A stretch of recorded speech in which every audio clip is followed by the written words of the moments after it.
بسم اللہ الرحمن الرحیم، الحمدللہ رب العالمین والصلاة والسلام علی رسول الکریم، اما بعد۔ باب چل رہا تھا باب الامر بالمعروف والنہی عن المنکر، اسی کی حدیث ہے۔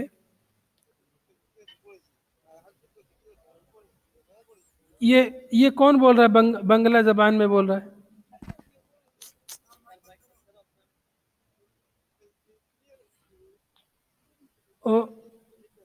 یہ کون؟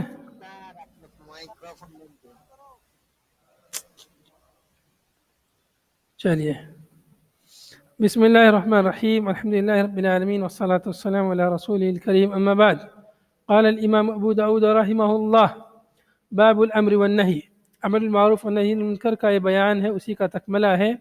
قال الامام ابو داود رحمہ اللہ حدثنا القانبی عن عبد العزیز بن ابی حازم حدثه عن ابیہ عن عمارة بن عمرو عن عبد الله بن عمرو بن عاص ان رسول اللہ صلی اللہ علیہ وسلم قال کیف بکم وبی زمان۔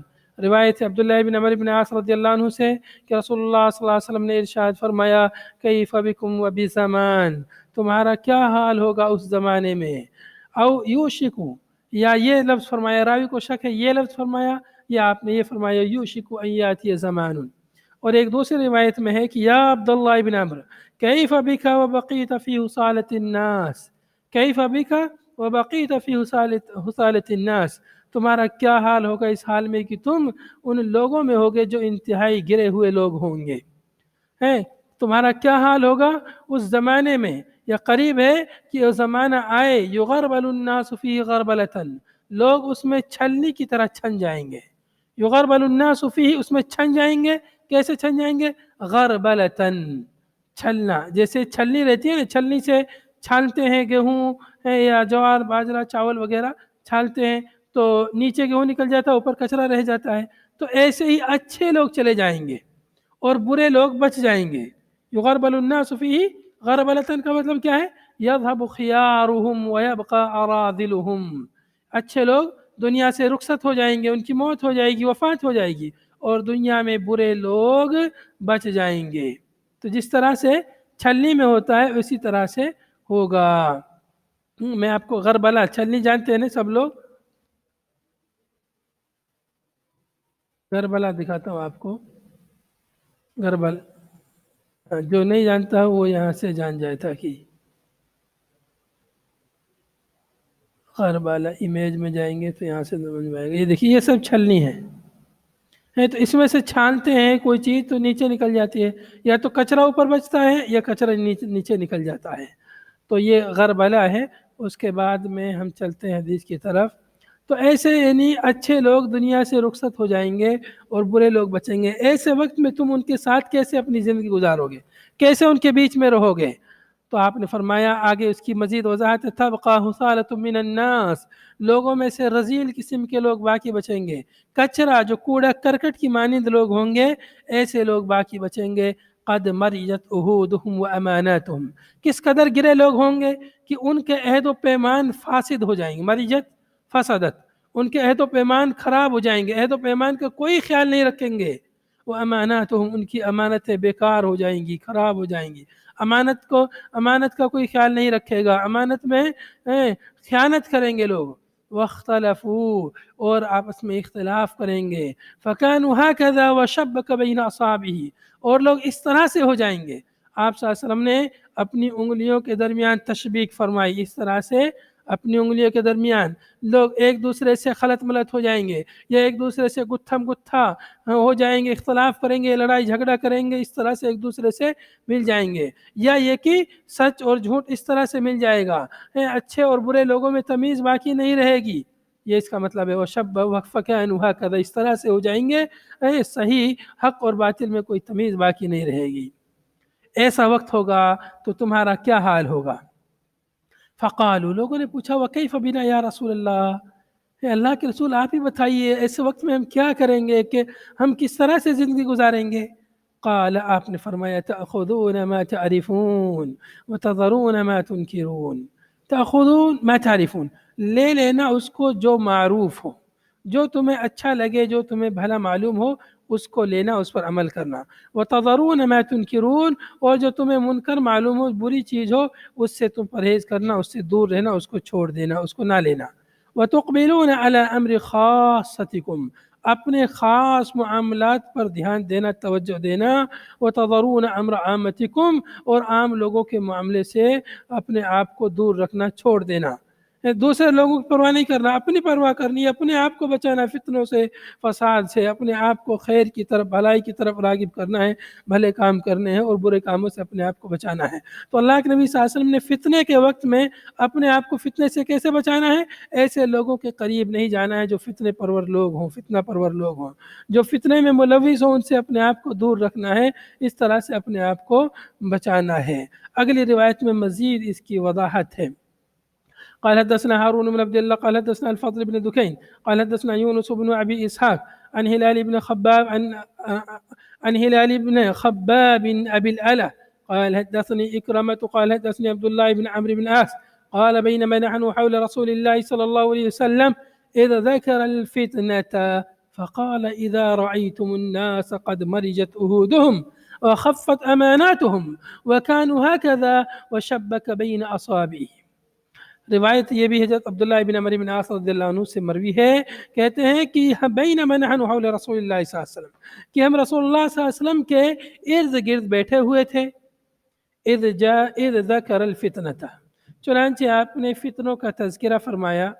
فقال، پھر آپ نے فرمایا، اذا رأیتم الناس قد مرجت عہودہم، جب تم دیکھو لوگوں کو کہ ان کے عہد و پیمان فاسد ہو گئے ہیں، ان کے عہد و پیمان بگڑ گئے ہیں، لوگ اپنے عہد و پیمان پر باقی نہیں رہتے ہیں، جب ایسا دیکھو. وخفت اماناتہم، اور ان کی امانتیں ہلکی ہو جائیں، یعنی لوگ امانتوں کو ادا نہ کریں یا امانتوں میں خیانت کرنے لگیں. وکانوا ہکذا، اور اس طرح سے ہو جائیں. وشبک بین اصابعہ، آپ صلی اللہ علیہ وسلم نے اپنی انگلیوں کے درمیان تشبیک فرمائی اس طرح سے. وقال، آپ نے فرمایا، فقمت الیہ، راوی کہتے ہیں فقمت الیہ، آپ صلی اللہ علیہ وسلم نے یہ جو بات بیان فرمائی تھی تو میں تھوڑا سا دور تھا، میں آپ کی طرف کھڑا ہوا، آپ کے پاس گیا، قریب گیا. فقلت، میں نے کہا، کیف افعل عند ذلك جعلنی اللہ فداک، جعلنی اللہ فداک، اللہ مجھے آپ پر قربان کر دے، ایسے وقت میں کیا کروں؟ کیف افعل عند ذلك، ایسے وقت میں جب اس طرح سے لوگ ہو جائیں گے، ایسے لوگوں کے بیچ میں کیسے زندگی گزاروں گا، کیسے کروں گا میں اللہ کے رسول، کوئی حل بتلائیے. قال، آپ نے فرمایا، الزم بیتک، اپنے گھر کو لازم پکڑ لو، اپنے گھر میں رہو، زیادہ لوگوں سے واسطہ نہیں رکھنا ہے. وَأَمْلِكْ عَلَيْكَ لِسَانَكَ، اور دوسرا کیا کرنا ہے؟ اپنی زبان کو کنٹرول میں رکھنا. وَأَمْلِكْ عَلَيْكَ لِسَانَكَ، اپنی زبان پر قابو رکھنا ہے.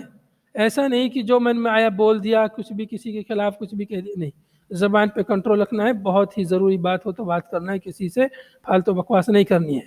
وَخُذْ بِمَا تعرف، اور جس کو تم معروف جانو، بھلا جانو، اس کو لے لینا ہے. امر بالمعروف کا باب ہے تو اسی لیے فرمایا خذ بما تعرف، جس کو تم معروف جانو، بھلا جانو، اس کو لو. ودع ما تنکر، اور جس کو تم منکر جانو، برا جانو، اس کو چھوڑ دو. معروف چیز کو لو، منکر کو چھوڑ دو. وعلیک بامر خاصۃ نفسک، تمہارے اوپر لازم ہے کہ تم اپنا خیال رکھو، اپنی فکر کرو. بامر خاصۃ نفسک، خاص اپنے نفس کے معاملات تمہارے اوپر لازم ہے، اپنے معاملات کو درست کرو. ودع عنک امر العامہ، اور عام لوگوں کے معاملات کو چھوڑ دو. یعنی یہ ایسا وقت ہوگا کہ کسی کو آپ بھلی بات بتلائیں گے تو بھی وہ برا مان جائے گا، کسی کو برائی سے روکیں گے تو برا مان جائے گا، فتنہ فساد پیدا کر دے گا. تو ایسے وقت میں آپ اس کو کچھ مت کہو، کہ جب آپ ایک برائی سے اس کو روکنا چاہ رہے ہیں لیکن اور بڑی برائی پیدا ہو رہی ہے، تو پھر آپ ایسے لوگوں سے دور رہیے، پھر اپنی فکر کیجئے. تو ان حدیث سے معلوم ہوا کہ مستقبل میں زمانہ کیسا خطرناک ہو جائے گا، یعنی زمانے کے لوگ کس قدر خراب ہو جائیں گے، امانتیں ضائع کر دیں گے، عہد و پیمان کا پاس و لحاظ نہیں رکھیں گے. تو ایسے وقت میں یہ کام کرنا ہے. اپنے آپ کو ان کے فتنے سے کیسے بچانا ہے؟ اپنے گھر کو لازم پکڑنا، زبان کو کنٹرول میں رکھنا، معروف کو لینا، منکر کو ترک کرنا ہے. اگلی روایت، قال حدثنا محمد بن عبادہ الواسطي قال حدثنا يزيد يعني ابن هارون قال أخبرنا إسرائيل قال حدثنا محمد بن جهادة عن عطية الأوفي عن أبي سعيد الخدري رضي الله عنه قال قال رسول الله صلى الله عليه وسلم أفضل الجهاد كلمة عدل عند سلطان جائر أو أمير جائر. ابو سعید خدری رضی اللہ عنہ سے روایت ہے. ابو سعید خدری کا نام کیا ہے؟ سعد بن مالک بن سنان رضی اللہ عنہ. کہتے ہیں کہ رسول اللہ صلی اللہ علیہ وسلم نے ارشاد فرمایا افضل الجہاد یعنی من افضل الجہاد یعنی سب سے افضل جو جہاد ہیں، جو جہاد کی سب سے افضل قسمیں ہیں، ان میں سے کیا ہے؟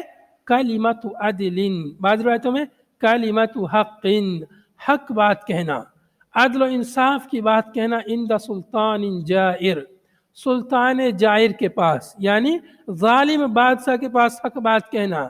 حق بات کہنا مطلب اس کو معروف کا حکم دینا، اس کو برائی سے روکنا، وہ جو ظلم کر رہا ہے لوگوں پر اس کو خبردار کرنا اس ظلم کے متعلق، اور اس سے کہنا کہ یہ ظلم جو ہے تم جو کر رہے ہو اس کا بہت خطرناک انجام ہوگا قیامت کے دن تمہارے ساتھ. اس طرح اس کو واضح و نصیحت کرنا، یہ کلمہ حق ہے.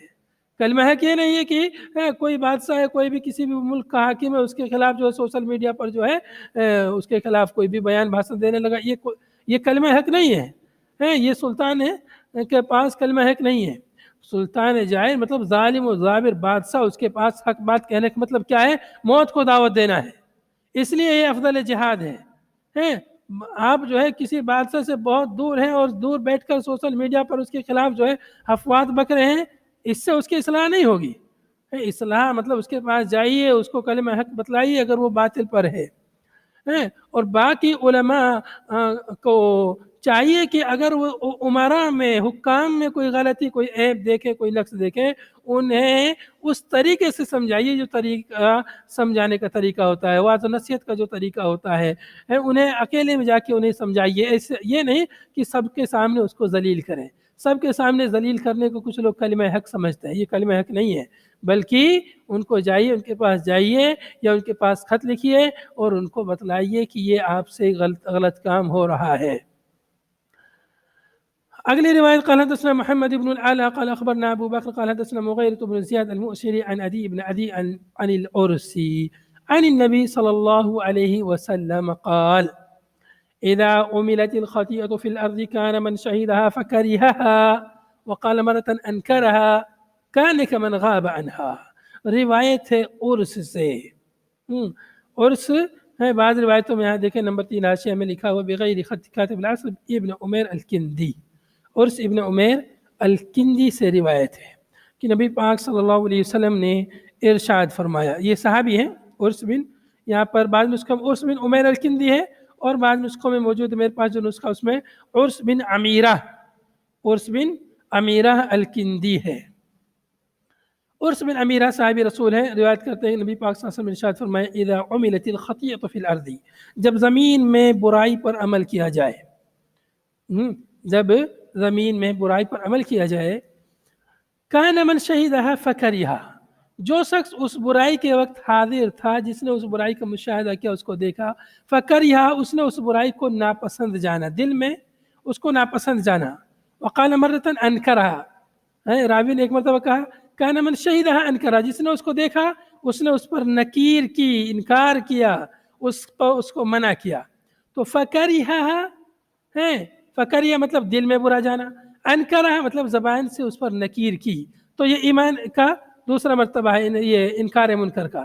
یا تو آدمی پہلے ہاتھ سے روکنے کی طاقت ہے، ہاتھ سے روکے، ہاتھ سے روکنے کی طاقت نہیں ہے، تو زبان سے روکے، زبان سے روکنے کی بھی طاقت نہیں ہے، تو دل میں اس کو برا جانے. تو جس نے برائی کو دیکھا اور برائی کو دیکھتے وقت اس نے اس برائی کو ناپسند جانا یا اس پر نکیر کی، اس کو منع کیا برائی سے، کان کمن غاب عنہا، تو یہ شخص منع کرنے والا، یہ برائی کو جو دیکھنے والا شخص ہے جس نے اس کو ناپسند جانا ہے، اگر اس نے اس کو ناپسند جانا اور نکیر کی تو گویا کہ اس نے برائی کو دیکھا ہی نہیں ہے، گویا اس نے برائی نہیں دیکھی ہے، گویا کہ برائی سے غائب ہے. کانا کمن غاب عنہا، اس کو گناہ نہیں ملے گا برائی کا، اس لیے کہ اس برائی پر اس نے نکیر کی ہے یا اس برائی کو اس نے دل میں برا جانا ہے. جیسے مثال کے طور پر آپ کہیں جا رہے ہیں، راستے میں کوئی گانے سننے کی آواز آ رہی ہے، میوزک چل رہا ہے، ڈانس ہو رہا ہے، اب اگر آپ اس پر نکیر کرتے ہیں آپ بری الذمہ، آپ کو گناہ نہیں ملے گا، یا آپ اس کو دل میں ناپسند جانتے ہیں تو آپ جو ہے آپ کو گناہ نہیں ملے گا، آپ بری ہیں۔ لیکن اگر آپ اس کو دیکھ کر خوش ہوئے اور آپ بھی دیکھنے لگے شوق اور رغبت سے تو آپ کو بھی گناہ ملے گا۔ اور آگے فرمائے ومن غاب عنہا فرضیها، اور جو شخص اس برائی سے غائب رہا، برائی جہاں ہو رہی ہے وہاں برائی میں وہ نہیں تھا، اس مجلس میں وہ نہیں تھا، لیکن فرضیها، اس میں نہ ہونے کے باوجود اس سے راضی ہوا کہ ہاں وہ لوگ اچھا کر رہے ہیں، کتنا اچھا وہ کر رہے ہیں، خوش ہو رہا ہے ان کی برائی سے، کان کمن شہیدہا، تو یہ شخص اس شخص کے جیسے ہوگا جو گویا کہ اس برائی کرنے میں حاضر ہے، گویا کہ یہ بھی شریک ہے، یہ بھی اس برائی میں حاضر ہے، اس بری مجلس میں۔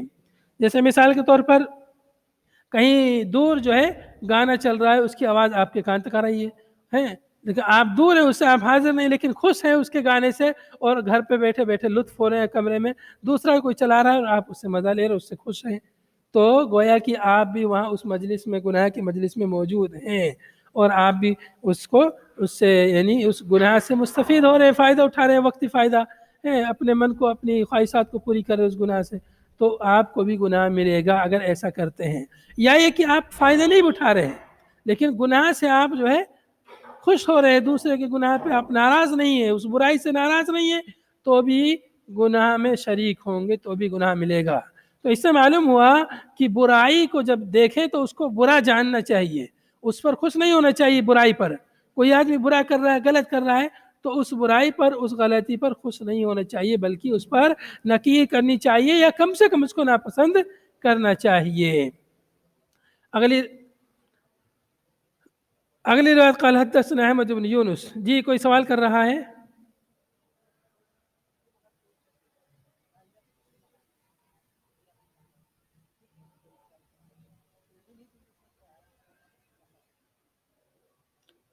مطلب دل میں اس کو برا جانے، اصل یہ ہے کہ وہ اس کو زبان سے روکے ہیں، اس کو نصیحت کرے، لیکن وہ اس کی استطاعت اس میں اندر نہیں ہے، تو وہ اس چیز کو برا جانے، اس کو غلط جانے۔ یہ نہیں کہ ہاں میں دل میں برا جان رہا ہوں اور اس کا مشاہدہ بھی کر رہا ہوں، اس کو دیکھ بھی رہا ہوں، اس کو مت دیکھے۔ مطلب کچھ چیز ایسی ہوتی ہیں جن کا دیکھنا بھی گناہ ہوتا ہے، جن کا دیکھنا بھی گناہ ہوتا ہے۔ جیسے مثال کے طور پر یہ سب فلم ہے، افلام ہے، جو خراب افلام ہے، گندی فلمیں ہیں، ان کا دیکھنا بھی گناہ ہے۔ کسی غیر محرم عورت کی طرف دیکھنا بھی گناہ ہے۔ اگر آپ دیکھیں اور سوچیں کہ میں اس کو دل میں برا جان رہا ہوں تو یہ غلط ہے۔ ایسا نہیں، دل میں برا جانتے تو آپ اس کو عملی جامہ پہناتے اور آنکھوں سے اس کو نہ دیکھتے، تو یہ تو تضاد ہوگا کہ میں اب اس کو برا جان رہا ہوں اور اس کو دیکھ بھی رہا ہوں، تو گویا کہ دل میں اس کو آپ صحیح سے برا نہیں جان رہے ہیں۔ قال حدثنا احمد بن يونس قال حدثنا ابو شهاب عن المغيرة بن زياد عن عدي بن عدي عن النبي صلی اللہ علیہ وسلم نحوه، اسی جیسی روایت جیسے پیچھے گزری ہے، اسی جیسی روایت عدی ابن عدی سے بھی مروی ہے۔ عدی بن عدی بن امیرہ، عدی بن عدی ابن امیرہ، اسی جیسی روایتیں کہتے ہیں من شہدہا فکریہا، جس نے وہ برائی دیکھی، اس کا مشاہدہ کیا، اس کے وقت حاضر رہا، فکریہ، اس کو ناپسند کیا، کان کمن غاب عنہا، گویا کہ یہ اس برائی سے غائب رہا، اس وقت یہ موجود نہیں رہا۔ عدی بن عدی یہ تابعی ہیں، عدی بن عدی تابعی ہیں، یہ ڈائریکٹ نبی صلی اللہ علیہ وسلم سے روایت کر رہے ہیں، تو روایت کیا ہوئی ہے؟ روایت مرسل ہو گئی۔ روایت کیا ہے؟ مرسل ہے، لیکن گزشتہ روایت کی طرح اس کا بھی حکم ہے، اس لیے اس پر حسن کا حکم لگائے ہیں، لیکن روایت کیا ہے؟ مرسل ہے۔ اگلی روایت قال حدثنا سلیمان بن حرب وحفص بن عمر قال حدثنا شعبة وهذا لفظه عن عمرو بن مرة عن أبي البختري قال أخبرني من سمع النبي صلى الله عليه وسلم يقول وقال سليمان حدثني رجل من أصحاب النبي صلى الله عليه وسلم أن النبي صلى الله عليه وسلم قال، روایت ہے ابو البختری سے، کہتے ہیں کہ مجھے اس شخص نے خبر دی ہے جس نے نبی صلی اللہ علیہ وسلم سے سنا، من سمع النبی صلی اللہ علیہ وسلم یقول، کہتے ہیں، وقال سلیمان، سلیمان راوی جو یہاں پر دیکھیے سلیمان بن حرب، امام صاحب نے اس روایت کو سلیمان بن حرب سے اور حفص بن عمر دونوں سے روایت کیا ہے، تو سلیمان نے کیا لفظ استعمال کیا ہے؟ سلیمان والی سند میں کیا ہے؟ حدثنی رجل من اصحاب النبی صلی اللہ علیہ وسلم، نبی صلی اللہ علیہ وسلم اصحاب میں سے ایک آدمی نے مجھ سے حدیث بیان کی، اور یہاں پر حفص بن عمر نے کیا لفظ استعمال کیا ہے؟ اخبرنی من سمع النبی صلی اللہ علیہ وسلم. تو اس فرق کو مؤلف نے بیان کر دیا ہے کہ دونوں راویوں نے حدیث کو بیان کرتے وقت کون سا لفظ استعمال کیا ہے. اللہ کے نبی صلی اللہ علیہ وسلم نے شاید فرمایا لن یہلک الناس حتی یعذروا او یعذروا من انفسکم، لوگ ہرگز ہرگز ہلاک نہیں ہوں گے یہاں تک کہ وہ یعذروا ہیں کہ کئی معنی علماء نے ذکر کیا، یہاں تک کہ وہ اپنے آپ کو معذور سمجھیں، یہاں تک کہ وہ عذر پیش کریں، یا بعض علماء نے ذکر کیا حتی لم یبقى عندهم عذر، لم یبقى لهم عذر، ان کے پاس کوئی عذر باقی نہ رہے. ایک معنی یہ ذکر کیا ہے جو زیادہ مفہوم معنی ہے، زیادہ یعنی سمجھنے کے زیادہ قریب، حتی یعذروا یعنی تکثر ذنوبهم وعیوبهم، یہاں تک کہ لوگوں کے گناہ زیادہ ہو جائیں گے. جب لوگوں کے گناہ زیادہ ہو جائیں گے تب وہ ہلاک ہوں گے، یعنی نیکی کم ہوں گی گناہ زیادہ ہوں گے لوگوں کے، یعنی سب لوگوں کے. جب ایسا ہوگا تب وہ ہلاک ہوں گے. حتیٰ کیونکہ انسان کے پاس جب گناہ ہوتا ہے، جب اس کے پاس عیب ہوتے ہیں تب وہ عذر پیش کرتا ہے، تب معذرت کرتا ہے. جب اس کے پاس گناہ ہونے لگتے ہیں، غلطیاں ہونے لگتی ہیں، تو یہاں لوگ ہلاک ہرگز ہرگز ہلاک نہیں ہوں گے یہاں تک کہ وہ عذر پیش کریں، یہاں تک کہ ان کی غلطیاں، ان کے گناہ زیادہ ہو جائیں. جیسا کہ ایک آیت میں ہے فَمَا كَانَ دَعْوَاهُمْ إِذْ جَاءَهُمْ بَأْسُنَا إِلَّا أَنْ قَالُوا إِنَّا كُنَّا ظَالِمِينَ، جب ان کے پاس اللہ کا عذاب آیا تو کیا کہا انہوں نے؟ إِنَّا كُنَّا ظَالِمِينَ، ہم تو ظالمین میں سے تھے. تو ایسے ہی یہاں پر ہے اللہ کے نبی صلی اللہ علیہ وسلم فرمایا کہ لوگ ہرگز ہلاک نہیں ہوں گے یہاں تک کہ وہ گناہ کرنے لگیں گے، زیادہ گناہ کرنے لگیں گے. یعذروا من انفسہم، اپنے نفسوں سے، یہاں تک کہ وہ عذر پیش کرنے لگیں، یعنی گناہ ان سے زیادہ ہونے لگیں. اگلا باب ہے، اس میں 2 حدیث ہیں، اس کو پڑھ لیتے ہیں پھر یہ کتاب یہاں پہ ختم ہو جائے گی. باب قیام الساعۃ، قیامت کے ساتھ میں قیامت کے قائم ہونے کا باب. قال الامام ابو داود رحمه الله حدثنا احمد بن حنبل قال حدثنا عبد الرزاق قال اخبرنا معمر عن الزهري قال اخبرني سالم بن عبد الله وابو بكر بن سليمان ان عبد الله بن عمر قال صلى بنا رسول الله صلى الله عليه وسلم ذات ليلة صلاة العشاء في آخر حياته. روایت عبداللہ ابن عمر رضی اللہ عنہ سے کہ رسول اللہ صلی اللہ علیہ وسلم نے ایک رات ہمیں عشاء کی نماز پڑھائی، صلاۃ العشاء، عشاء کی نماز پڑھائی فی آخر حیاتی، اپنی زندگی کے آخری ایام میں، فی آخر حیاتی، اپنی حیات کے آخر میں، یعنی اپنی زندگی کے آخری ایام میں. اور صحیح مسلم کی روایت میں اس کی تحریر موجود ہے کہ اپنی وفات سے 1 مہینہ پہلے کی بات ہے. آخر حیاتی یعنی وفات سے 1 مہینہ پہلے آپ صلی اللہ علیہ وسلم نے عشاء کی نماز پڑھائی. فلما سلم قام، چنانچہ نبی صلی اللہ علیہ وسلم نے جب سلام پھیرا، قام، آپ صلی اللہ علیہ وسلم کھڑے ہو گئے. فقال، آپ نے فرمایا ارأیتم لیلتکم ہذہ، ارأیتم یعنی اخبرونی، مجھے بتلائیے، مجھے تمہارا کیا خیال ہے، یعنی رأیتم، تم نے دیکھ لیا، بتاؤ مجھے، لیلتکم ہذہ، اس رات کے بارے میں، اس رات کے بارے میں بتلائیے. لیلتکم ہذہ فإن علی رأس 100 سنة منها، یقیناً اس رات کے 100 سال کی انتہا پر، راسمان انتہا، 100 سال کی انتہا پر، منہا اس رات سے، یعنی آج کی رات سے جب 100 سال مکمل ہو جائیں گے، لا یبقى ممن هو على ظہر الارض احد، کوئی باقی نہیں رہے گا روئے زمین پر، ممن ان میں سے جو اس وقت روئے زمین پر موجود ہے، ان میں سے کوئی باقی نہیں رہے گا جب 100 سال، آج سے جب 100 سال مکمل ہو جائیں گے تو روئے زمین پر ان میں سے کوئی نہیں باقی بچے گا جو ابھی روئے زمین پر زندہ ہیں. قال ابن عمر، ابن عمر رضی اللہ عنہ کہتے ہیں فوہل الناس، بعض روایت میں فوہل الناس فی مقالۃ رسول اللہ صلی اللہ علیہ وسلم، تلک، رسول اللہ صلی اللہ علیہ وسلم کی اس بات کو سن کر لوگ جو ہے غلط فہمی کا شکار ہو گئے. وَإِلَا إِنْ غَلِطُوا فِي فَهْمِ هَذَا، یعنی اس بات کو سمجھنے میں لوگ غلط فہمی کا شکار ہو گئے. فِي مَا يَتَحَدَّثُونَ، اس سلسلے میں جو گفتگو کر رہے تھے، بات بیان کر رہے تھے، ان حدیث کے تعلق سے، امیت سنہ، 100 سال کے تعلق سے. مطلب لوگوں نے کیا سمجھا کہ 100 سال کے بعد قیامت قائم ہو جائے گی، مطلب سارے لوگ مر جائیں گے 100 سال کے بعد، جبکہ آپ نے فرمایا تھا کہ آج جو روئے زمین پر زندہ ہے یہ باقی نہیں بچیں گے آج، لیکن جو کل پیدا ہوگا، آج کی رات کے بعد کل پیدا ہوگا، پرسوں پیدا ہوگا، 10 دن 20 دن 100 سال 10-20 سال بعد پیدا ہوگا، وہ تو رہیں گے باقی، ان میں سے جن کی عمر ہوگی. لیکن ابھی جو روئے زمین پر زندہ ہے آج، ان میں سے کوئی بھی 100 سال کے بعد باقی نہیں رہے گا. چنانچہ اللہ کے نبی صلی اللہ علیہ وسلم کی وفات سن 11 ہجری میں ہوئی ہے اور سن 110 ہجری میں آخری صحابی کی وفات ہوئی. آخری ہے تقریباً 100 سال کے اندر جو ہے آخری صحابی کی وفات ہو گئی تھی. تو وہ ان کی عمر اور بھی زیادہ تھی 100 سال سے، چونکہ اور پہلے پیدا ہوئے تھے. لیکن بہرحال اس وقت روئے زمین پر جو بھی زندہ شخص تھا تو وہ 100 سال کے بعد زندہ نہیں رہے گا. تو اس حدیث سے اور بھی بہت سارے مسائل اخذ ہوتے ہیں، انشاءاللہ بھی آگے بیان کریں گے. وَإِنَّمَا قَالَ رسول اللہ صلی اللہ علیہ وسلم، آگے صحیح مفہوم بیان کر رہے ہیں. رسول اللہ صلی اللہ علیہ وسلم نے یہ فرمایا تھا کہ لا يبقى ممن هو اليوم، باقی نہیں بچے گا ان میں سے ہوا اليوم جو آج ہیں علی ظہر الارض، روئے زمین پر، زمین کی پشت پر جو آج لوگ زندہ ہیں ان میں سے کوئی باقی نہیں رہے گا 100 سال کے بعد. یرید ان ينخرم ذلك القرن، آپ صلی اللہ علیہ وسلم کا مقصد اس سے کیا تھا کہ اس صدی، یہ صدی نبی صلی اللہ علیہ وسلم کی جو صدی ہے یہ صدی ختم ہو جائے گی. ینخرم یعنی ینقطع، یہ صدی جس صدی میں وہ تھے آپ صلی اللہ علیہ وسلم تھے، صحابہ کرام تھے، وہ صدی یعنی ختم ہو جائے گی 100 سال کے بعد. آپ کا مقصد یہ تھا. یہ مقصد نہیں تھا کہ قیامت قائم ہو جائے گی سارے لوگ مر جائیں گے، بلکہ وہ لوگ مر جائیں گے جو ابھی زندہ ہیں. مطلب آج رات کے بعد میں جو پیدا ہوں گے ان کے بارے میں بات نہیں ہے، یہ بات ہے جو ابھی تک پیدا ہو چکے ہیں ان کے بارے میں بات ہے کہ یہ 100 سال کے بعد زندہ نہیں رہیں گے.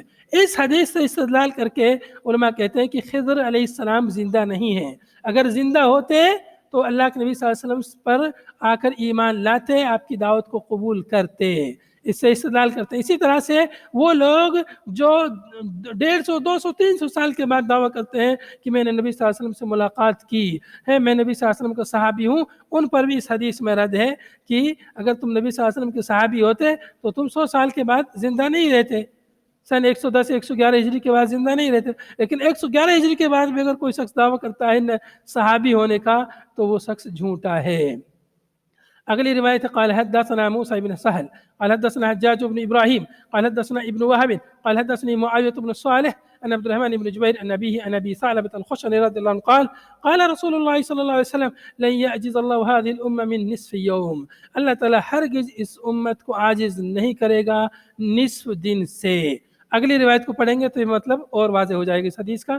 قال حدثنا عمرو بن عثمان قال حدثنا ابو المغيرة قال حدثني صفوان عن شريح بن عبيد عن سعد بن ابي وقاص عن النبي صلى الله عليه وسلم قال اني لارجو ان لا تعجز امتي عند ربها ان يؤخرهم نصف يوم، مجھے امید ہے کہ اللہ تعجز امتی، میری امت عاجز نہیں ہوگی عند ربها اپنے رب کے پاس، ان يؤخرهم کہ اللہ تعالیٰ انہیں مؤخر کرے، نصف یوم آدھا دن.